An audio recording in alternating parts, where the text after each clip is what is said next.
ॐ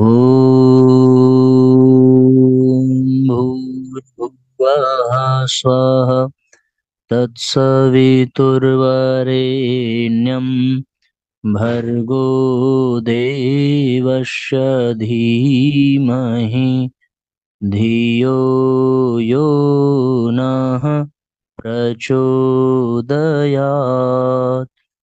ॐ सद्गुरुचरणकमलेभ्यो नमः। परम पूज्य गुरुदेव परम वंदनीय माता जी के दिव्य संरक्षण में विराजमान ऑनलाइन दैनिक स्वाध्याय के आज के इस कार्यक्रम में आप सभी आत्मीय बंधुओं का बहुत बहुत स्वागत, बहुत बहुत अभिनंदन है साथियों।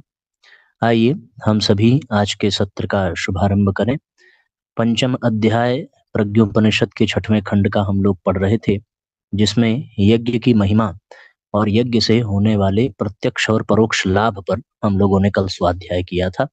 अब आइए आज के स्वाध्याय का क्रम प्रारंभ करते हैं। आप सभी प्रतिदिन की भांति अधिक से अधिक शेयर जरूर कर दें, जिससे कि सबको स्वाध्याय का लाभ मिल सके। प्राणी सामाजिको मर्तश्चर्यास्य जीवनस्य तु प्रगतिश्च बहूनां सा सहयोगस्य लब्धिभिः व्यवतिष्ठत आदान प्रदानाभ्यां परस्परं साधनानि नरानूनं सङ्गृह्णन्ति तथैव च लाभं तेनुभवोत्पन्नं हस्तगं कारयन्ति च जन्मदात्री समृद्धेः सा प्रगतेः सहकारिता आधारमिममाश्रित्य नरः सामर्थ्यवानपि बुद्धिमान् धनवांश्चैव बभूवाद्यापि जायते। मनुष्य सामाजिक प्राणी है। उसकी जीवनचर्या और प्रगति अनेकानेकों का सहयोग उपलब्ध होने पर ही ठीक प्रकार चलती है। मनुष्य पारस्परिक आदान प्रदान से एक दूसरे के लिए सुविधा साधन जुटाते और अनुभवजन्य लाभ लोगों को हस्तगत कराते हैं। सहकारिता ही प्रगति और समृद्धि की जन्मदात्री है। इसी आधार पर मनुष्य बुद्धिमान, सामर्थ्यवान और संपत्तिवान बना है। वह आज भी बन रहा है।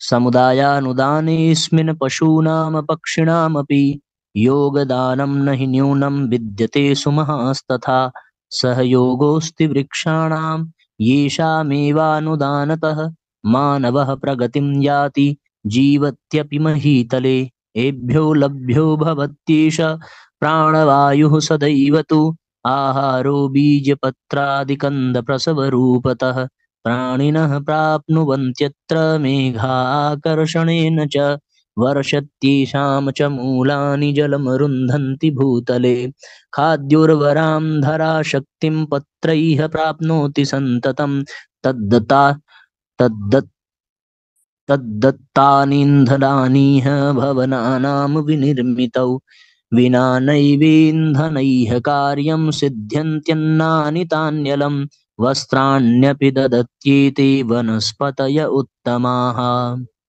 इस सामुदायिकता में पशु पक्षियों का भी कम योगदान नहीं है। इससे भी बड़ा सहयोग वृक्ष वनस्पतियों का है। वृक्ष वनस्पतियों के अनुदानों से ही मनुष्य जीवित रहता है और प्रगतिशील बनता है। प्राणवायु उन्हीं से मिलती है। आहार उन्हीं के बीज, पत्तों, कंदों और फलों से उपलब्ध होते हैं। वर्षा के बादल उन्हीं के खींचाव से बरसते हैं। वर्षा के जल को भूमि में रोकने का काम जड़ें ही करती हैं। धरती के उर्वरक खाद उनके पत्तों से मिलती है। ईंधन उन्हीं की देन है। भवन निर्माण में लकड़ी के बिना काम नहीं चलता। अन्न वस्त्र जैसी आवश्यकता वनस्पतियां ही पूरी करती हैं। आलक्ष्यैवानुदानानि महान्तिः वनस्पतीन् सञ्जीवनीति नाम्नैव कीर्तयन्ति जनाः समे वनस्पतिवृक्षेषु बहवो देवता इव पूज्यन्ते पूजिताः पूर्वं कृतज्ञैः पुरुषैः सदा कुटुम्बेन यथा मर्त्यः सुखं वसति स तथा सुखिने जीवनायैव निवासेस्य तथैव च कार्यक्षेत्रे भवेदेव हरितत्वं तु प्रायशः सुमनः सुहसत्स्वत्र सुषमासा विलोक्यते। इन अनुदानों को देखते हुए वनस्पतियों को जीवन मूरी संजीवनी कहा जाता रहा है। वृक्षों और वनस्पतियों में से अनेक को देवता की तरह पूजा जाता रहा है, वह आज भी पूजे जाते हैं। जिस प्रकार परिवार के साथ सुख पूर्वक रहा जाता है, उसी प्रकार सुखी जीवन के लिए निवास स्थान एवं कार्य क्षेत्र में हरितिमा का बाहुल्य रहना चाहिए।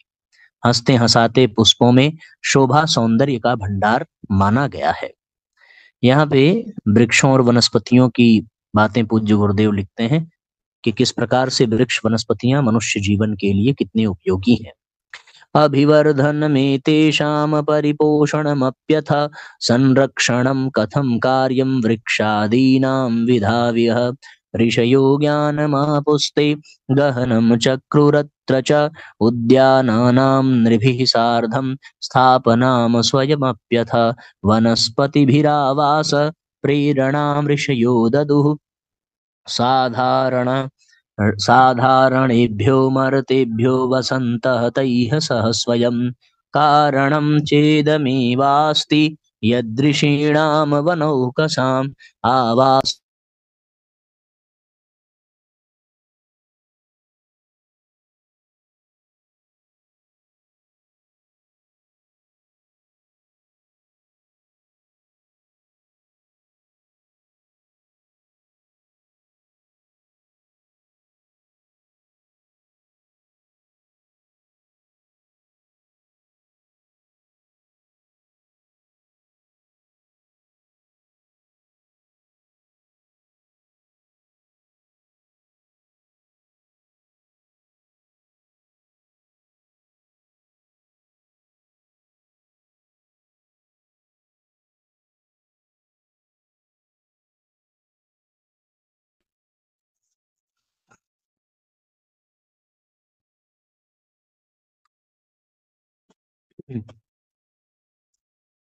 कारणं चेदमेवास्ति यदृषीणां वनौकसाम् आवासवर्णने वृक्ष लतानां सरसामपि वनस्पत्यादिकानां च निर्झराणां च वर्णनं पशुपक्षिकलाराव वर्णनं विद्यते बहु स्वर्गस्य गौरवं प्रोक्तं नन्दनं वनमाश्रितं सुखिनः समुन्नतान् कर्तुं मानवांस्ते व्यधुः स्वयं कृष्युद्यानादिसम्बद्ध शोधकार्याण्यथापि च सोत्साहांश्च नरांश्चक्रुः प्राप्तुं प्रावीण्यमत्र तु क्षेत्राणि विविधान्यत्र प्रवासंस्थं तु मण्डलं सोत्साहं तत्र चाद्राक्षिन्नन्दुष्य मनीषिणः।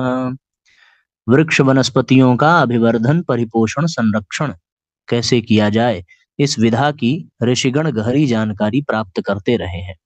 वे स्थान स्थान पर अगणित उद्यान लगवाते रहे हैं। वनस्पतियों के साथ गूंथे रहने की प्रेरणा वनस्पतियों के साथ रहने वाले ऋषिगण सदैव जन साधारण को देते रहे हैं। स्वर्ग का गौरव नंदन वन पर आधारित बताया गया है।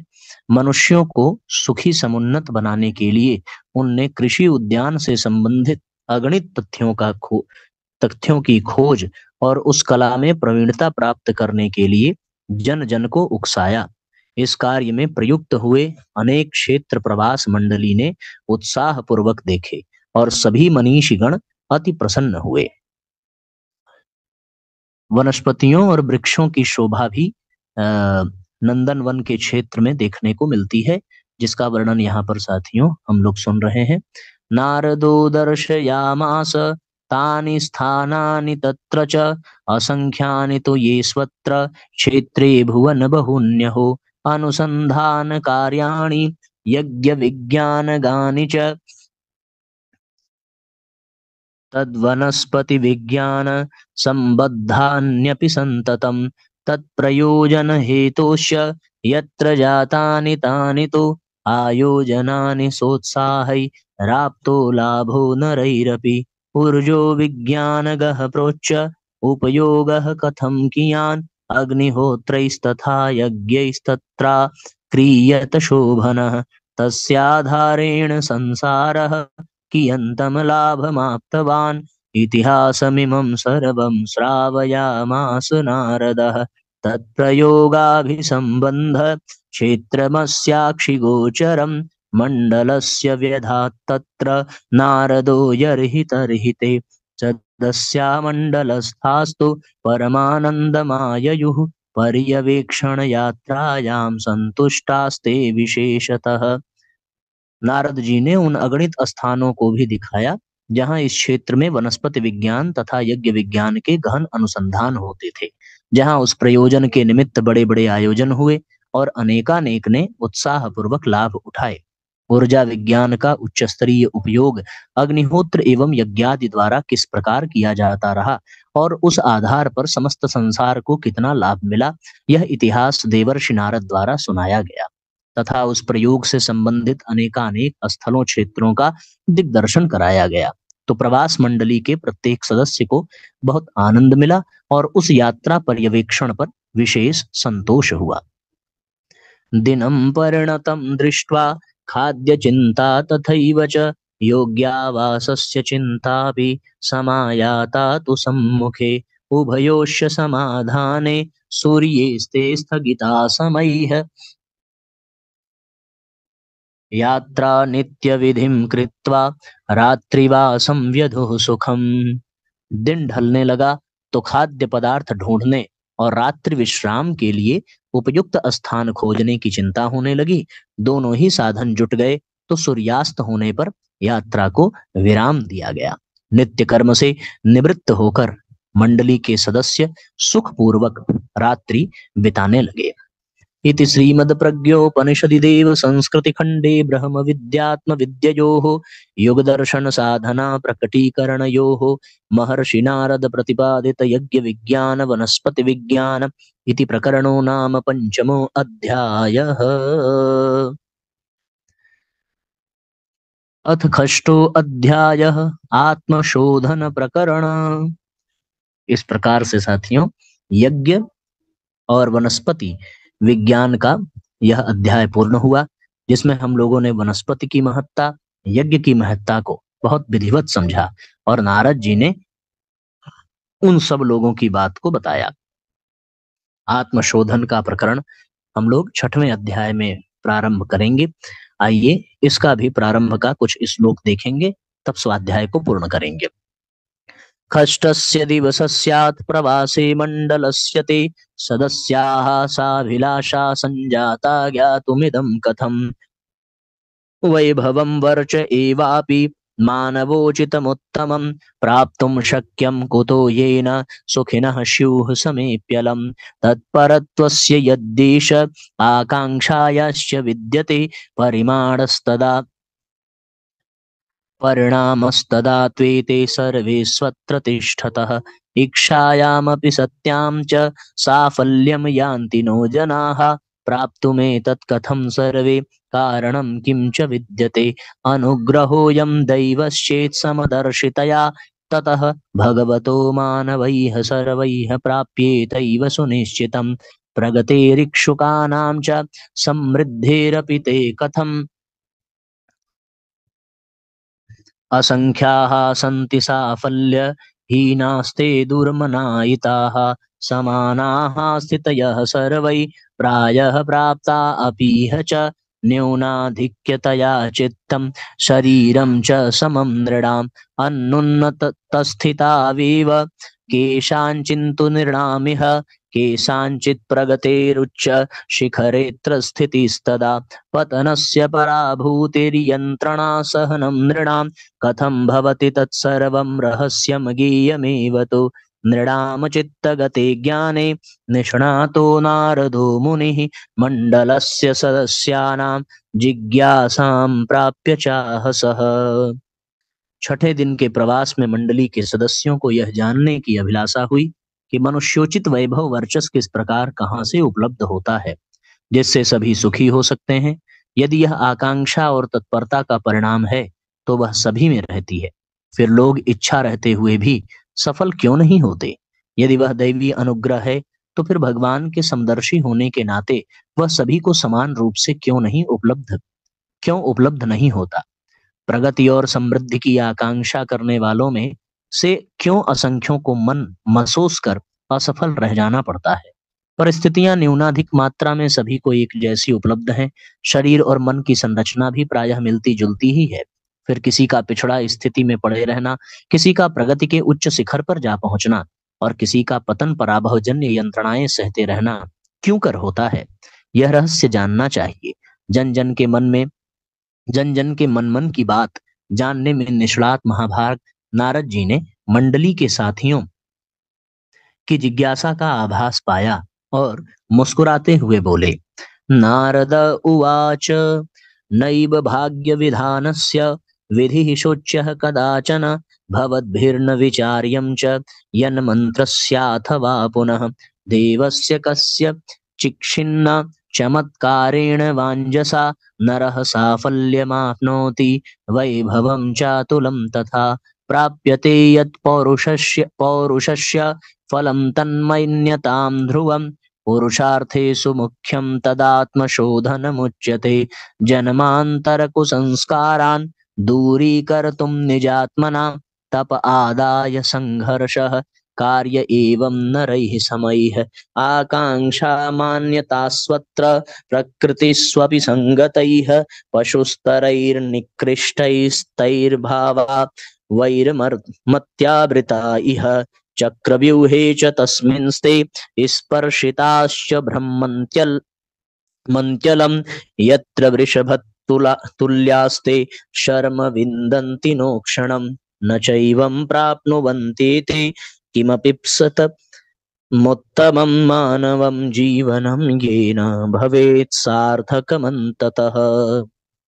नारद ने कहा, आप लोग भाग्य विधान की बात न सोचें। किसी देवता या मंत्र के चमत्कार से मनुष्य अनायास ही सफलताएं प्राप्त कर सकते हैं, ऐसा भी न सोचें। जो मिलता है वह मनुष्य के पुरुषार्थ का प्रतिफल होता है। पुरुषार्थों में प्रमुख आत्मशोधन है। जन्म जन्मांतरों के संचित कुसंस्कार को निरस्त करने के लिए अपने आप से तपश्चर्या का माध्यम अपनाकर लड़ना पड़ता है। आकांक्षाओं, मान्यताओं और आदतों में घुसी हुई पशु स्तर की निकृष्टता से सामान्य जन घिरे रहते हैं। वे उसी चक्रव्यूह में फंसे कोल्हू के बैल की तरह जुते रहते हैं। उन्हें एक क्षण भी सुख नहीं मिल पाता तथा उनके पल्ले कुछ ऐसा नहीं पड़ता जिससे मनुष्य जीवन की सार्थकता सिद्ध हो सके। सब कुछ पुरुषार्थ पर ही निर्भर है। बिना आत्मशोधन, बिना आत्म परिष्कार के साथियों कुछ भी किसी को हासिल होने वाला नहीं है। अतः सर्वप्रथम पुरुषार्थ आत्मशोधन का करना चाहिए। यहाँ भाग्य से किसी को नहीं मिलता, दैवी अनुग्रह भी उन्हीं पर होता है जो पुरुषार्थी होते हैं। मनोरथा अहंकार संभवा लोभ मोहजाः भवबंधन शब्देन कथ्यन्ते मुनिभिर्वरैः भक्तमेतत्पेक्ष्यं तदन्तः साह समुत्तमम् इदमेवोद्गतं कर्तुं संभवेत् चेत् तदैव तु आत्मशोधन हेतोश्च संभवेदात्मना स्वयं योद्धं लोके नरः पुण्यो भविष्यत् कर्तुमुज्ज्वलम् गीतायां वर्णितं दिव्यं य एव जयति स्वतः इदमान्तरिकं मर्त्यो महाभारतमुत्तमं नरं तं वृणुते शीघ्रं विजयश्रीस्तथैव सः रिद्धिसिद्धिखाप्नोति भौतिकाध्यात्मिकी द्रुतम्। लोभ, मोह और अहंकार के क्षुद्र मनोरथों को ही मुनिगण भवबंधन कहते हैं। इन्हें तोड़ने के लिए आंतरिक साहस की आवश्यकता पड़ती है। इसे उभारा जा सके तो आत्मशोधन के लिए अपने आप से लड़ सकना संभव होता है। ऐसा कर सकने वालों का भविष्य उज्जवल बनता है। वह वही पुण्यात्मा होता है जो गीता में वर्णित इस आंतरिक महाभारत को जीतता है, उसे विजयश्री वर्ण करती है और भौतिक सिद्धियां तथा आत्मिक रिद्धियों का उपहार अनायास ही प्राप्त होता है। तो हम जब क्षुद्र मनोरथों को अपने नष्ट कर देते हैं, उसे तोड़ देते हैं, तभी हम पुण्यात्मा बन पाते हैं और तभी हम आंतरिक महाभारत को जीत पाते हैं, तभी हमें विजय श्री का सौभाग्य प्राप्त होता है। यही भौतिक सिद्धियां और आत्मिक रिद्धियां हैं, और ये अनायास तो मिलती नहीं, इन पुरुषार्थ के पश्चात ही मिलती हैं। इस तरीके से साथियों, आज के स्वाध्याय को यहीं पर अब विश्राम दिया जाएगा। 23वें श्लोक से हम लोग कल पढ़ेंगे। आइए गायत्री मंत्र पढ़ें, आज के सत्र को विराम दें। ओम भूर्भुवस्वः तत्सवितुर्वरेण्यं भर्गो देवस्य धीमहि धियो यो नः प्रचोदयात्। सभी आत्मीय बंधुओं को बहुत बहुत प्रणाम, बहुत बहुत नमस्कार। सबका मंगल हो। जय राम जी की।